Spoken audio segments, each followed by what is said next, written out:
नमस्कार, मैं आपका नितेश कुमार। स्वागत है आपका झाजी अनस्क्रिप्टेड यूट्यूब चैनल पे, जहां आज हम बात करेंगे भारत के सबसे controversial CJI chief justice of India B R. Gavai ji के बारे में। आपके और मेरे विचार में मतभेद हो सकते हैं और होने भी चाहिए, और जो भी मतभेद हो वो आप कमेंट सेक्शन में जरूर बताना।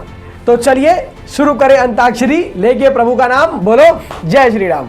तो चलिए शुरू करते हैं। बी.आर. गवई, भूषण रामकृष्ण गवई 14 मई 2025 को वो भारत के 52वें मुख्य न्यायाधीश चीफ जस्टिस ऑफ इंडिया के रूप में शपथ लेते हैं। देश का 140 करोड़ भारतीय उन्हें खुली बाहों से स्वागत करता है। जब आप इतने ऊंचे पोजीशन पर बैठते हैं तो आपके ऊपर धार्मिक संवेदनशीलता, न्यायिक मर्यादा और अभिव्यक्ति की सीमाओं को लेकर आपके ऊपर निगाहें बनी रहती है। लेकिन विवाद तब बन जाता है जब आपके पर्सनल बिलीव्स यानी आपकी व्यक्तिगत मान्यता आपके सर के ऊपर हावी हो जाती है और आप वहां बैठ के उस कुर्सी का अपमान कर देते हैं। 16 सितंबर 2025 एक पीआईएल की सुनवाई के दौरान जहां खजुराहो में भगवान विष्णु की एक टूटी हुई मूर्ति, जहां उनका जो सर है वो नहीं था, मुगल काल में जिन्हें तोड़ दिया गया था, उसकी पुनर्स्थापना के लिए एक पीआईएल फाइल कर दी जाती है और उनकी पुनर्स्थापना की मांग की जाती है। इसे दो तरह से उत्तर दिया जा सकता था कि भाई ये पहले तो हमारे सुप्रीम कोर्ट के अंडर नहीं आता, ये एएसआई के अंडर आता है, ये आप बोल के जो है ये प्ली को डिसमिस कर सकते थे। और अगर आप ऐसा कर देते तो एक भी हिंदू को 1% भी आहत नहीं होता। लेकिन आप एक कदम ऊपर जाके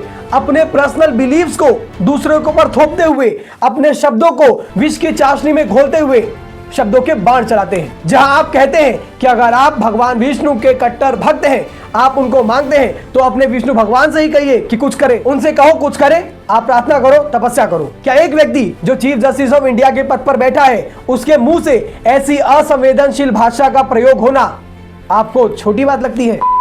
जब जज कोई भी टिप्पणी या ओरल रिमार्क करे या जजमेंट लिखे तो जज की भाषा में मर्यादा, सम्मान और न्यायिक शालीनता होनी चाहिए। तो क्या बी.आर. गवई के इस स्टेटमेंट में आपको इन तीनों चीज में से कुछ भी दिख रहा है? उस रात सीजेआई 56 भोग खाकर चैन की नींद घर पे जाके सोते हैं, क्योंकि उन्हें पता होता है हिंदू तो कायर ही है, कुछ करेगा नहीं। लेकिन पासा उल्टा पड़ जाता है जब अगले दिन सीजेआई उठते हैं और देखते हैं कि सोशल मीडिया से लेके मीडिया तक, पेपर तक, हर जगह उनकी बदनामी हो रही है, उनके जजमेंट को कोसा जा रहा है, उन्हें भर भर के गालियां पड़ रही है। तो अगले दिन B R. Gavai chief justice of India आके कहते हैं कि मैं सभी धर्मों का सम्मान करता हूं। बस हो गया। लेकिन तब तक बहुत देर हो चुकी थी, क्योंकि आपने जो अपने शब्दों को विष की चाशनी में डुबा के तीर मारा था वो 80% हिंदू पॉपुलेशन को आहत कर जाता है। आपने कह दिया कि आप सभी धर्मों का सम्मान करते हैं, इसके साथ ये भी कह देते कि अगर मेरी बातों से किसी भी धार्मिक भावनाओं को आहत हुई है तो मैं क्षमा मांगता हूं।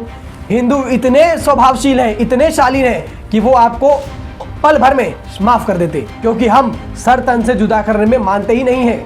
अब आता है 6 अक्टूबर 2025 का दिन, जब एक वरिष्ठ वकील, 71 साल के वकील, जो सुनवाई के दौरान सुप्रीम कोर्ट में चीफ जस्टिस ऑफ इंडिया पे अपना व्हाइट स्पोर्ट्स शूज फेंक कर मारते हैं और कोर्ट में जोर से चिल्ला के कहते हैं कि सनातन का अपमान अब नहीं सहेगा हिंदुस्तान। ये घटना होते ही पूरे देश में बवाल हो जाता है।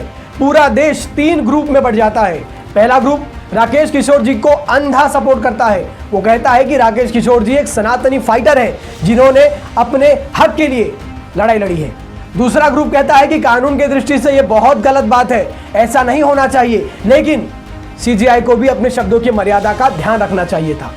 और तीसरा ग्रुप तो अलग ही जिंदगी में जी रहा है। इस पूरी घटना को एक दलित एंगल देकर इस चीज को जातिगत कंट्रोवर्शियल बनाना चाह रहा है, जबकि बात का खुलासा हो चुका है कि जूता खाने वाला और जूता फेंकने वाला दोनों दलित समुदाय से ही है। लेकिन हमारे सीजेआई का दिल बहुत बड़ा था, तो उन्होंने राकेश किशोर जी को माफ कर दिया, उनके ऊपर कोई केस नहीं चला। लेकिन राकेश किशोर जी ने जो भी किया उस चीज का उन्हें 1% भी खेद नहीं है। उन्होंने एक्शन किया, मेरा रिएक्शन था कि मैं फियरफुल नहीं हूँ किसी चीज के लिए, ना मुझे कोई इस बात का अफसोस है कि क्या हुआ क्या नहीं। तो अंत में कुछ सवाल आते हैं। पहला, कि क्या ऐसी घटनाएं हमारे देश के लिए, हमारे लोकतंत्र के लिए सही है?